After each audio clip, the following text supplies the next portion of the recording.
ये वो सबसे भयानक दौर हमारे सामने है जहां एक ओर दरकता हुआ पहाड़ है तो दूसरी ओर शराब में डूबता हुआ पहाड़। ऐसे में दरकते हुए पहाड़ के लिए जहां शासन प्रशासन की ढुलमुल कार्यवाही और गैर जिम्मेदाराना रवैया कटघरे में खड़ा है, तो वही शराब में डूबती हुई पहाड़ की जवानी के लिए सरकार की नीयत और नीति दोनों ही कटघरे में है। उत्तराखंड की आवाम के लिए बहुत चिंताजनक हालात हैं। अगर हालात यूं ही बरकरार रहते हैं तो उत्तराखंड के नौजवानों के भविष्य को पूरी तरह अंधकार में गुम होने से कोई नहीं बचा सकता।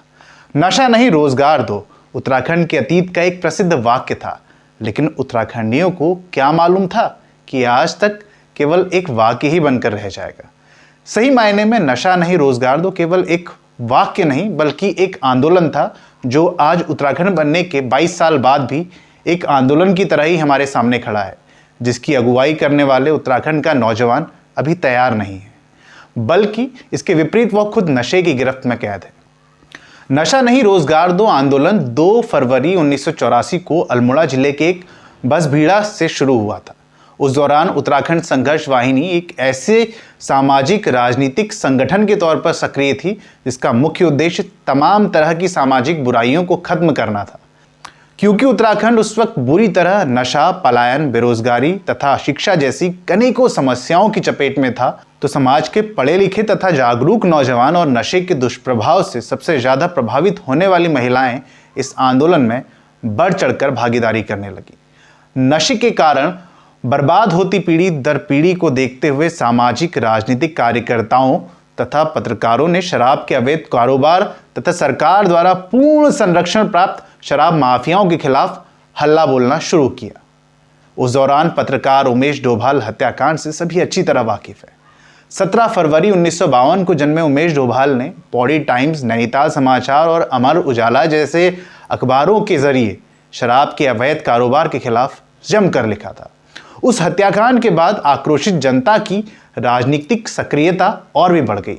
नतीजतन आपको याद होगा कि उत्तराखंड आंदोलन के दौरान जनता की मांग केवल एक अलग राज्य की ही नहीं थी, बल्कि एक नशा मुक्त और अपराध मुक्त राज्य की भी थी।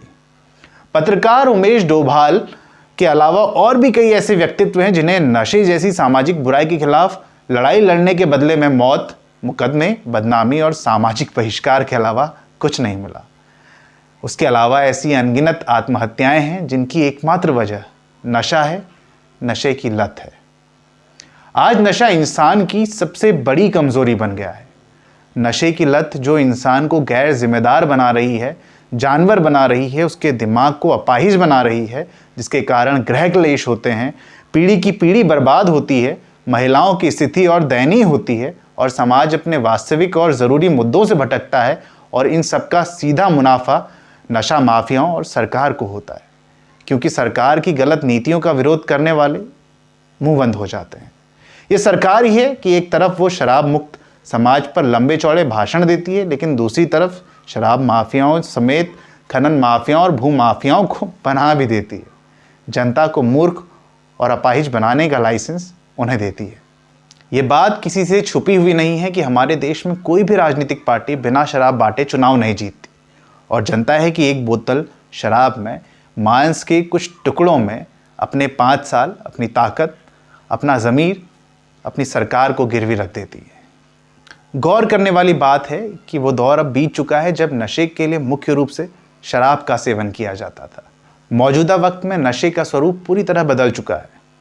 मौजूदा वक्त में नशे के लिए स्मैक, चरस, गांजा, इंजेक्शन द्वारा नशीली दवाइयों तक, यहाँ तक कि आयोडेक्स और कोलगेट समेत कई पदार्थों का सेवन किया जा रहा है, जो इंसान को पूरी तरह खत्म करने में ज़्यादा समय नहीं ले रहा है।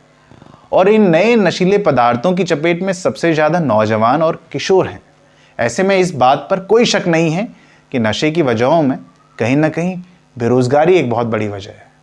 अखबारों में हम आए दिन ये खबरें पढ़ते हैं कि प्रशासन ने यहाँ शराब तस्करों को पकड़ा, वहाँ स्मैक तस्करों को पकड़ा, लेकिन प्रशासन की ये नौटंकी उस वक्त कहाँ गायब हो जाती है जब एक ग्राम प्रधान के चुनाव से लेकर विधायक, सांसद पद के चुनाव में भी मोहल्ले के मोहल्ले, गली कूचे तक शराब की पेटियां सप्लाई की जाती हैं। इसीलिए शुरुआत में कहा गया है कि शासन प्रशासन का रवैया एक अफसोसजनक स्थिति है। उत्तराखंड की संस्कृति, उसकी अस्मिता, संघर्षों और कुर्बानियों की विरासत अब उत्तराखंड के नौजवानों के हाथ में है। ये हाथ मुट्ठी तान कर उस विरासत, उस अस्मिता को बचाकर रख सकेंगे या दरकते पहाड़ों की तरह धराशायी करेंगे, ये सब नौजवानों पर निर्भर करता है। मिलते हैं अगले वीडियो में, तब तक आपसे विदा चाहूँगा। वीडियो अच्छा लगा हो तो लाइक और शेयर करें, और चैनल पर नए हैं तो चैनल को सब्सक्राइब करें। धन्यवाद। जय हिंद, जय देवभूमि।